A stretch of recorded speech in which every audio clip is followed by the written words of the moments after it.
जय हिंद मेरे प्यारे विद्यार्थियों, कैसे हैं आप लोग।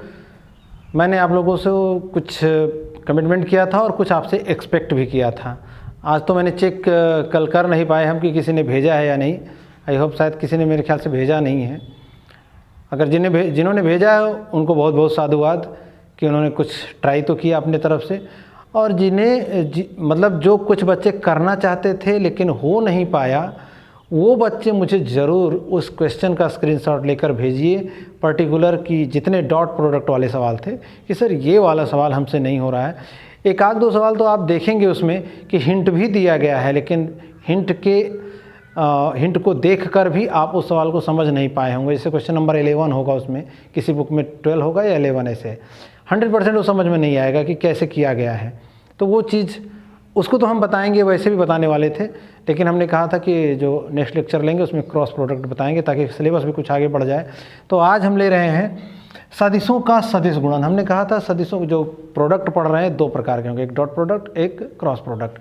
तो इसका भी पर्यायवाची, जैसे उसमें कहा था स्केलर प्रोडक्ट बोलते हैं, डॉट प्रोडक्ट बोलते हैं, तो उसी प्रकार यहाँ भी कुछ है।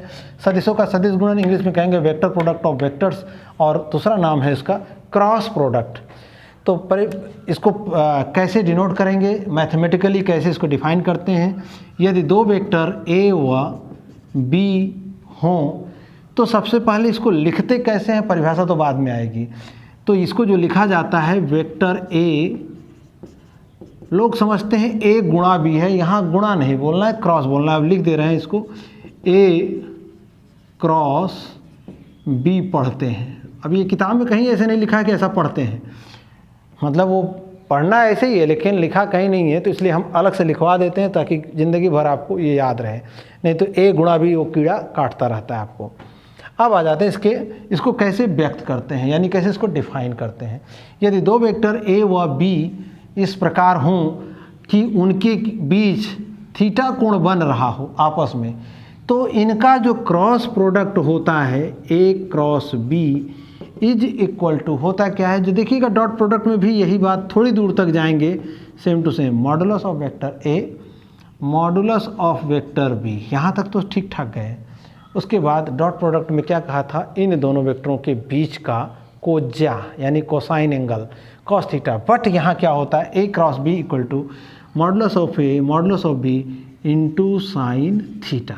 ठीक है, ये तो हो गई। या इसको ऐसा भी लिख सकते हैं A cross B equal to A B sine theta.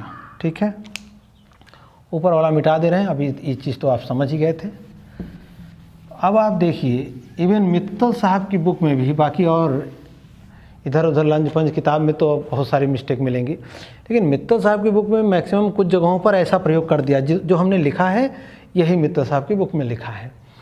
But आप ध्यान से देखिए तो इधर सब वेक्टर हैं और यहाँ ये स्केलर, ये स्केलर, ये स्केलर। कोण तो ऐसे भी स्केलर होता है, सदिश राशि होती नहीं। तो वेक्टर बराबर स्केलर कैसे हो गया। और हमने शुरुआत में जब सदिश की बात करी थी तो गंगा जल बराबर नाली का पानी तो हो नहीं सकता, दोनों में भिन्नता है। ठीक उसी प्रकार यहाँ vector is equal to scalar नहीं हो सकता। अगर इधर वेक्टर है तो ये भी वेक्टर होना पड़ेगा।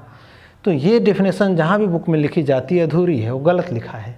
ठीक है, तो यहाँ इनटू एक वेक्टर हम आप जोड़ेंगे यूनिट वेक्टर एकांक सदिश। और चूंकि हमने आपको बताया है कि x अक्ष के अनुदिश एकांक सदिश i कैप लेते हैं, y अक्ष के अनुदिश j कैप और z अक्ष के अनुदिश k कैप। तो यहाँ क्या पता चल रहा है कि x में है कि y में है कि z में है, कुछ पता नहीं चल रहा है। जहाँ नहीं पता चलता वहाँ हम एक जनरल फॉर्म लिखते हैं जो सार्वत्रिक हो, यूनिवर्सल हो, जिसको सब मानते हों। तो एकांक सदिश हम लोग n cap, in generally n cap. अगर x अक्ष की दिशा में होगा तो यन कैप का ही भाई हो जाएगा वो y कैप। y अक्ष की दिशा में होगा तो यही यन कैप कहलाएगा j कैप, और यही यन कैप z अक्ष की दिशा में होगा तो k कैप कहलाएगा। अब मीनिंग समझ गए होंगे कि n cap is nothing but a unit vector. ठीक है, यन कैप क्या है, एकांक सदिश है। जो a तथा b, अभी फिजिकल रिप्रेजेंटेशन में खैर बताएंगे आपको, a cross b equal to यहाँ भी यन कैप। अब vector is equal to vector हो गया, एकांक सदिश आ गया ना, तो ये आपका हो गया। ठीक, अब मेन तो इसका था, हमने बताया था कि जो आपका सदिशों का अदिश गुणन था वहाँ पे भी फिजिकल रिप्रेजेंटेशन मैंने आपको पढ़ाया था। वो बहुत ज़्यादा इम्पोर्टेंट नहीं था, इम्पोर्टेंट तो था, प्रोजेक्शन लेना था, लेकिन वो उतना कठिन नहीं था। यहाँ जो है थोड़ा सा लेवल ऑफ टफनेस थोड़ा बढ़ेगी। ठीक है, मिटा दे रहे हैं इसको। अब हेडिंग आप डालेंगे क्रॉस प्रोडक्ट का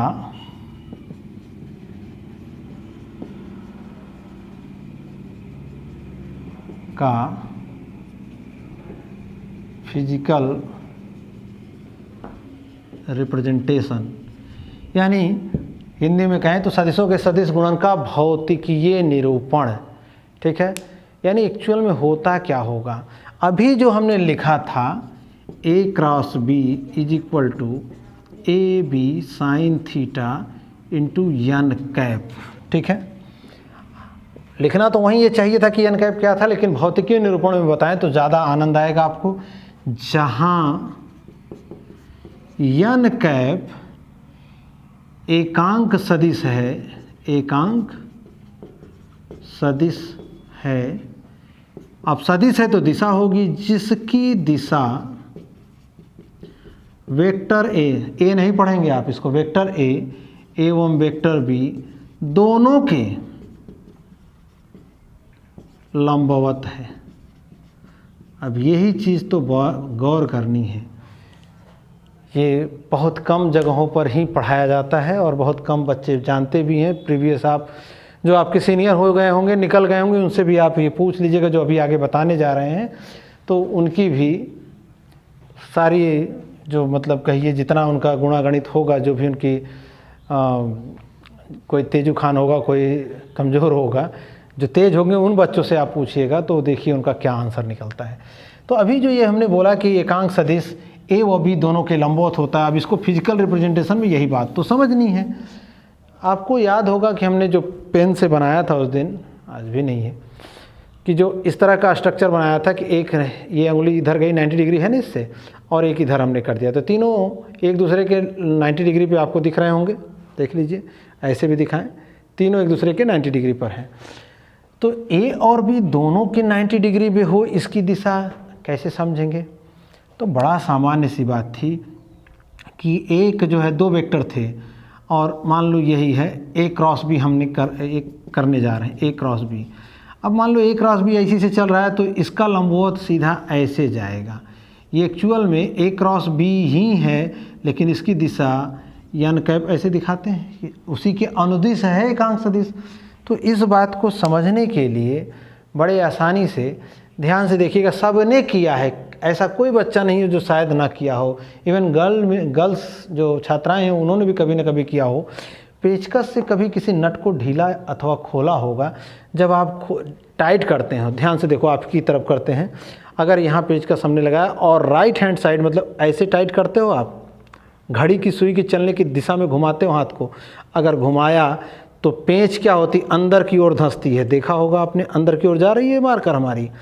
और जब उलट के घुमाते हो अपोजिट डायरेक्शन में, तब देखना उसकी दिशा अब इधर अंदर बाहर की ओर खुल रहा होगा। पहले पेज कहाँ जा रहा था, अंदर, अभी पेज उल्टा दिशा घुमा दिया तो किधर आ रहा है, बाहर। वही बात तो ये है ए क्रॉस बी। अब जो हाथ को हम घुमा रहे थे ना, अंगूठे को समझो अगर ए और शेष अंगुलियाँ जिससे पेचकस को पकड़े हैं बी। अब देखो दोनों एक दूसरे के लंबवत हैं, अंगूठा और ये दोनों लंबवत आपको समझ में आते हैं कि नहीं। इसकी दिशा ये है, उसकी दिशा ये, तो 90 डिग्री का एंगल बन रहा है। यहाँ भी हाथ में भी अगर देखना चाहें ऐसे होता है, ये मुट्ठी बंद कर लिया पेचकस को पकड़ने के लिए, है तो दिशा इधर और ये वाली इधर, अंगूठा ऐसे रहता है। तो अब इन दोनों का लंबवत कौन होगा, आपको अगर एक्स वाई जेड में दिखाएं, अगर ये एक्स है ये वाई है, तो मार्कर और दो पेन से की सहायता से दिखाए थे आपको, ये दोनों एक दूसरे के लंबवत है। तो इन दोनों के लंबवत कौन होगा, ये। और ये यहाँ तो 120 दिख रहा होगा, लेकिन आपको उसमें हमने समझाया है कि कैसे 90 डिग्री होता है। जो ब्लैक पेन लिया था हमने, रेड पेन लिया था और ये मार्कर लिया था, दोनों के लंबवत, यानी अगर ब्लैक इधर रेड वाली लिया और इधर ब्लैक वाली, इसके भी लंबवत है, इसके भी लंबवत है, 90 डिग्री हुआ।